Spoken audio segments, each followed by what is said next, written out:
안녕하세요. 수박 겉핥기입니다. 오늘은 플루타르코스 영웅전 시리즈의 특별한 스핀오프를 준비했습니다. 짝을 찾지 못하고 홀로 남겨진 단독 열전사인 로마의 갈바와 오토, 페르시아의 아르타크세르크세스 2세, 그리고 그리스의 아라토스입니다. 황제가 되기 위해 혹은 권력을 지키기 위해 누군가는 반드시 죽어야 했던 시대. 절대 권력의 공백기가 만들어낸 4명의 안티히어로 이야기를 지금 시작합니다.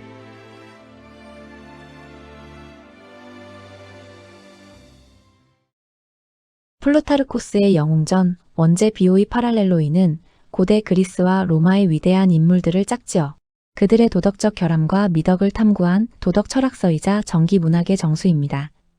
본래 이 저작은 두 인물의 생애를 나란히 배치하고 마지막에 비교론을 통해 도덕적 우열을 가리는 구조를 취합니다. 그런데 방대한 원전 속에는 끝내 짝을 찾지 못하고 단독으로 남겨진 4명의 인물이 존재합니다.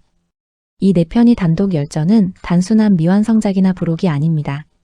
절대 권력의 공백기, 정통성이 흔들리는 난세라는 극단적 무질서 속에서 인간의 치명적 결함이 어떻게 스스로를 파멸로 이끄는지 혹은 기형적인 미덕으로 발현되는지를 증명하는 완벽한 텍스트입니다.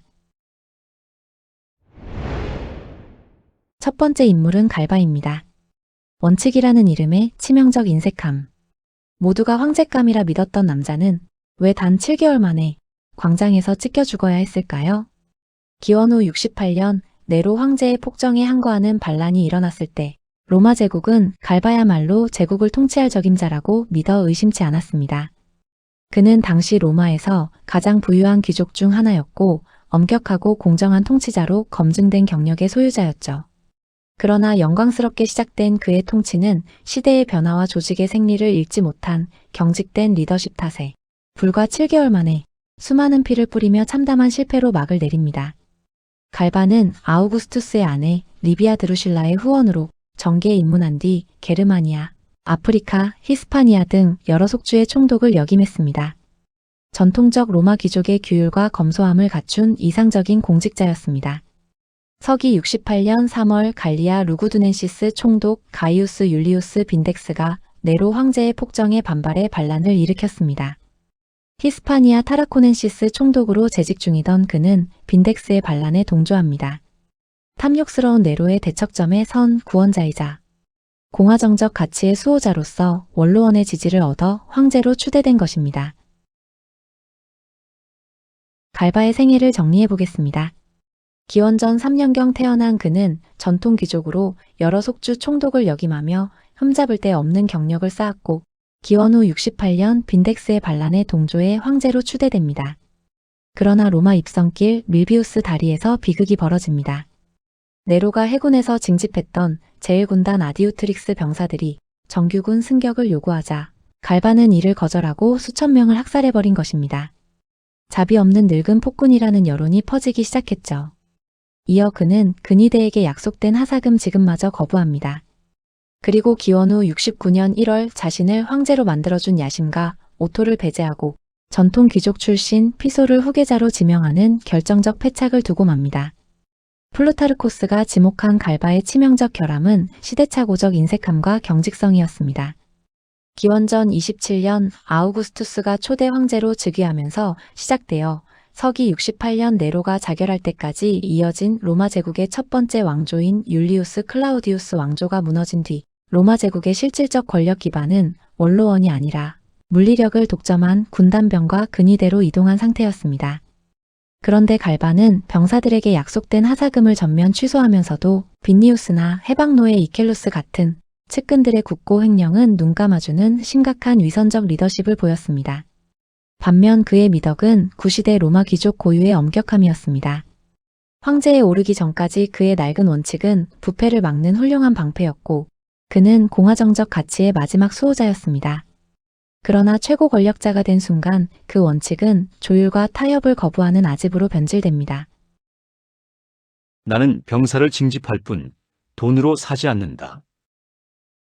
갈바가 남긴 이 말은 공화정 시절이라면 시민군을 대하는 훌륭한 원칙으로 칭송받았을 것입니다. 그러나 군대의 충성심이 이미 이익으로 거래되던 제정 로마의 현실에서 이 원칙은 그저 현실 감각이 결여된 탐욕으로 비쳤을 뿐입니다. 마치 수조원에 사내 유보금을 쌓아두고도 고통 분담을 외치며 임금 지급을 거부하는 대기업 회장의 모습처럼 말이죠. 원칙은 리더를 포장하는 훌륭한 명분이지만 구성원의 이해관계 조정과 동기부여 능력을 상실한 원칙은 결국 아랫사람에게 가해지는 폭력에 불과합니다. 기원 후 69년 1월 15일 갈바는 포로 로마노에서 오토가 매수한 근위대에게 끔찍한 암살을 당합니다. 호위병들마저 순식간에 달아난 그 순간 오직 한 사람, 셈프로니우스 덴수스만이 징계용 포도나무 지휘봉을 치켜들고 반역자들을 꾸짖으며 맨몸으로 갈바와 피소를 막아섰습니다. 플루타르코스는 이렇게 기록합니다. 그날 태양이 내려다본 수많은 사람들 중 로마 제국에 걸맞게 행동한 유일한 인물은 백인 대장 셈프로니우스 덴수스뿐이었다. 갈바의 최후를 두고 역사가들의 시각은 엇갈립니다. 타키투스는 그가 마지막 순간 목을 길게 빼며 로마 귀족다운 위엄을 보였다고 강조한 반면 수에토니우스는 두려움에 떠는 무기력한 노인으로 그를 격하했죠. 그리고 타키투스의 이 한 문장이 갈바라는 인물의 모순을 완벽하게 요약합니다. 모든 사람들이 그를 제국 통치의 적임자라 생각했다. 실제로 제국 통치를 맡아보기 전까지는. 두 번째 인물은 오토입니다. 탐욕으로 시작해 고결함으로 끝난 포퓰리스트. 가장 부도덕하게 권력을 쥔 자가 가장 깨끗한 방식으로 권력을 내려놓았습니다. 오토는 네로의 처측근이자 향락의 파트너, 로마에서 가장 세속적이고 야심에 찬 인물이었습니다. 네로의 연인이 된 포파이아 사비나의 남편이었던 그는 네로의 질투로 루시타니아 총독으로 좌천되며 권력 중심에서 밀려나 분노를 키웠습니다. 그러나 기원 후 69년 이른바 네 황제의 해의 한가운데서 피피 쿠데타로 권력을 거머쥔 이 남자는 역설적이게도 폭군이 아니라 수많은 로마인의 가슴을 울린 스토아 철학자적 최후를 맞이하게 됩니다. 기원 후 69년 4월 라인강 군단이 추대한 비텔리우스의 군대와 오토의 군대가 북이탈리아 베드리아쿰에서 격돌합니다. 결과는 오토의 대패였습니다. 그러나 아직 끝난 것이 아니었습니다. 달마티아와 모이시아에서 강력한 지원군이 접근 중이었고 병사들의 사기도 꺾이지 않은 상태였죠. 승산이 충분히 남아 있었음에도 오토는 로마인들끼리 서로를 학살하는 동족상잔의 비극을 끝내기로 결심합니다. 오토의 궤적을 따라가 보겠습니다. 에트루리아 명문가 출신인 그는 거대한 빚에 시달리던 향락적 귀족이었습니다. 재정난과 권력욕에 내몰린 그는 갈바의 쿠데타를 적극 지원했지만 갈바가 피소를 후계자로 지명하자 배신감 속에 거액의 뇌물로 근위대를 매수합니다. 기원 후 69년 1월 15일 갈바와 피소를 암살하고 원로원의 승인을 받아 황제에 등극하죠. 타키투스의 기록에 따르면 그는 핏물이 뚝뚝 떨어지는 피소에 잘린 머리를 받아들고 만족할 줄 모르는 눈으로 오랫동안 응시했다고 합니다. 그러나 통치 3개월 만에 비텔리우스와의 전쟁으로 로마 한복판에 내전이 터졌고 베드리아쿰 패전 이후 그는 브릭셀룸에서 시민의 피를 멈추기 위한 극단적 책임을 선택합니다. 오토의 전반부 생애를 지배한 결함은 포퓰리즘과 탐욕이었습니다. 네로의 폭정을 가장 가까이서 방조했고 갈바가 무시했던 군대의 탐욕을 교묘하게 선동해 합법적 황제를 암살한 제국을 사유화한 죗값을 져야 할 전형적인 포퓰리스트 리더였죠. 그러나 생애 마지막 며칠 동안 발현된 미덕이 그에 대한 역사적 평가를 송두리째 뒤바꿉니다. 내전을 막기 위해 모든 권력과 희망을 스스로 내려놓은 것입니다. 로마의 시인 마르티 알리스는 공화정의 수호자였던 소카토의 죽음보다 내전을 끝낸 오토의 희생을 더 높이 평가하기까지 했습니다. 탐욕스러운 군주들의 진흙탕 싸움 속에서 유일하게 빛난 스토아 철학자적 최후였습니다. 자결을 결심한 오토는 분노하며 끝까지 싸우겠다는 병사들을 오히려 진정시키고 친구들이 무사히 달아날 수 있도록 자신의 사적인 편지들을 모두 불태웁니다. 그리고 베개 아래 단도를 숨긴 채 깊고 평온하게 잠든 뒤 이튿날 동이 트자마자 스스로 심장을 찔러 생을 마감합니다. 그가 죽자 슬픔과 경외감에 빠진 수많은 군단병들이 그의 장례식 장작더미에 몸을 던져 주군의 뒤를 따랐습니다. 타키투스는 이 죽음을 국가를 위한 스토아적 이상으로 영웅화했지만 플루타르코스와 수에토니우스는 오토와 병사들 간의 감정적 유대, 그리고 그 비이성적일 만큼 맹목적인 충성심 자체에 주목했습니다.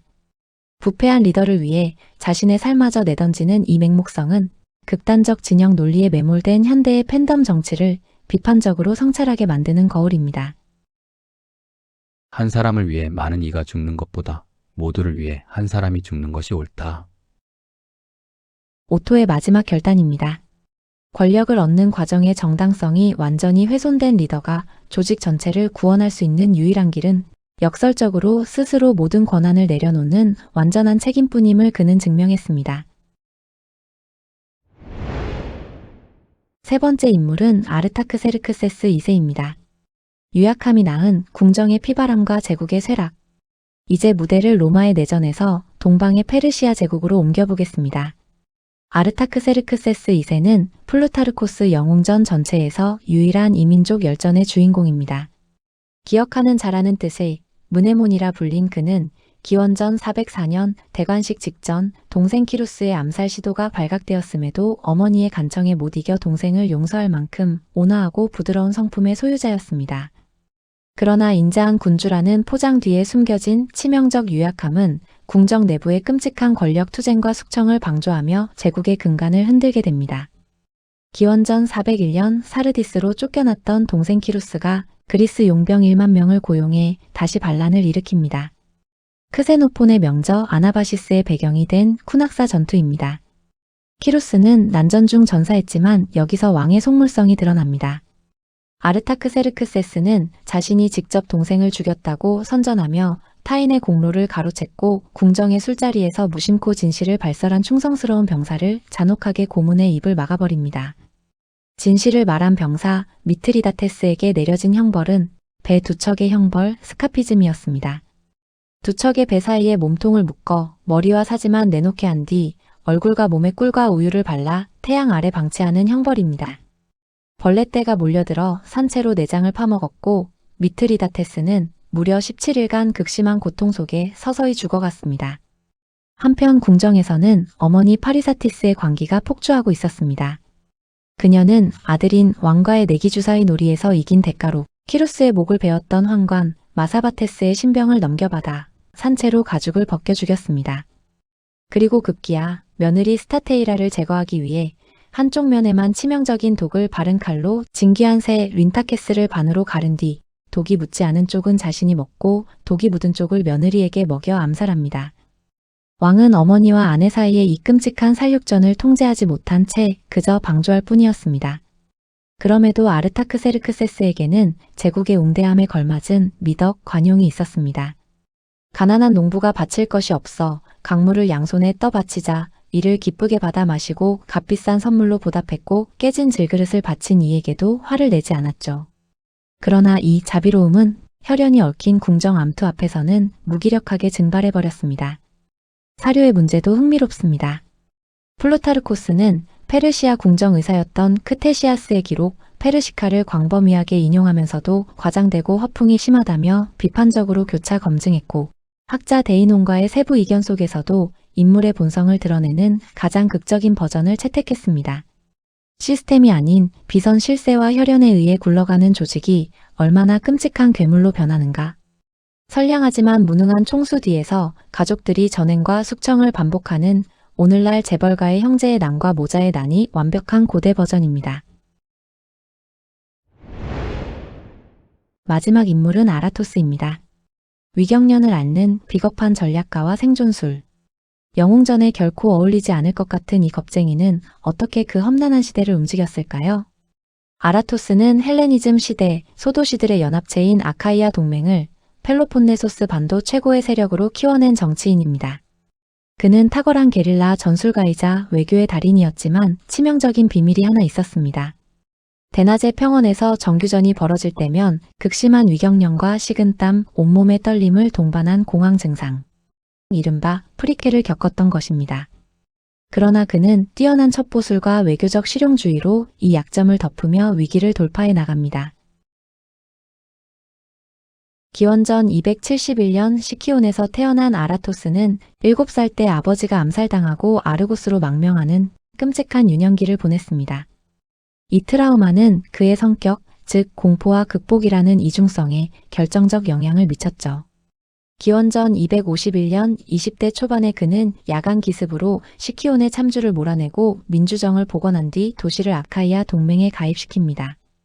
이후 33년간 17회 이상 최고사령관 스트라테고스로 선출되며 마케도니아의 압제에 맞서 흩어진 그리스 소도시들을 규합한 반마케도니아 투쟁의 구심점이 됩니다. 데나제 아라토스는 조롱의 대상이었습니다. 스파르타의 클레오메네스 같은 강적과의 대규모 전면전에서는 늘 패배하거나 도망쳤고 적군의 웅장한 진영을 마주하면 얼굴이 백지장처럼 창백해진 채 위경련의 배를 부여잡고 화장실로 도망치곤 했죠. 그러나 달빛 없는 밤이 오면 이야기가 완전히 달라집니다. 구름이 달을 가린 칠흑 같은 밤, 개 짖는 소리를 뚫고 사다리를 타고 성벽을 넘어 참주를 축출하는 그의 작전은 숨막히는 고대판 첩보 영화 그 자체였습니다. 정면 승부를 피하고 틈새를 야밤에 기습적으로 장악하는 중요한 발표 직전 대기실에서 손을 떨면서도 끝내 판을 뒤집고 마는 현대 창업가의 모습이 겹쳐 보이는 대목입니다. 아라토스의 결함은 전쟁 공포증, 즉 프리케라는 신체화 증상이었습니다. 전열의 맨 앞에서 칼을 휘두르던 알렉산드로스나 카이사르 같은 고대의 전통적 영웅상과는 완전히 동떨어진 지극히 인간적인 한계였죠. 그러나 그의 미덕은 바로 그 약점을 뼈저리게 아는 데서 나온 외교적 실용주의와 유연성이었습니다. 무력으로 이길 수 없는 강적을 만나면 이집트 프톨레마이오스 왕조의 풍부한 자금을 끌어와 용병을 고용했고 기만 전술과 협상으로 활로를 찾았습니다.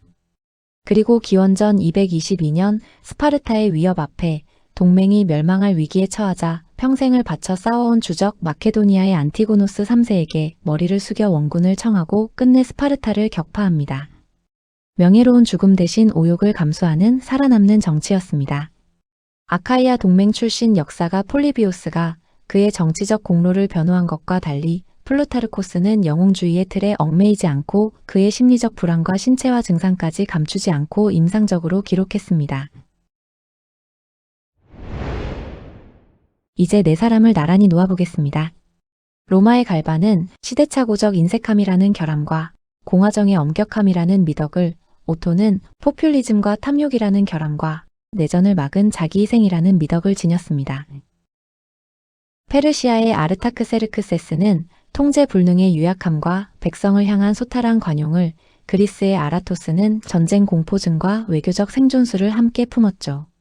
갈바와 오토는 무력이 정치 권력을 좌우하게 된 시대의 두 표상, 즉 고집불통에 무능한 엘리트와 부도덕하지만 대중의 심리를 꿰뚫는 포퓰리스트입니다. 아르타크세르크세스와 아라토스는 정통성이 불안정한 지도자가 생존하는 두 가지 대조적 방식, 방조와 타협을 보여줍니다. 시대가 바뀌었는데도 구시대적 군기잡기를 강요하다, 쫓겨나는 대기업 임원, 팬덤의 폭주와 책임감에 짓눌려 퇴장하는 정치인, 경영권 승계를 둘러싼 재벌가의 진흙탕 소송전, 그리고 거대 기업들 틈에서 줄타기하며 회사를 살려내는 중소기업 대표의 분투기까지. 이들의 궤적은 현대 사회의 부조리를 그대로 비추는 거울입니다.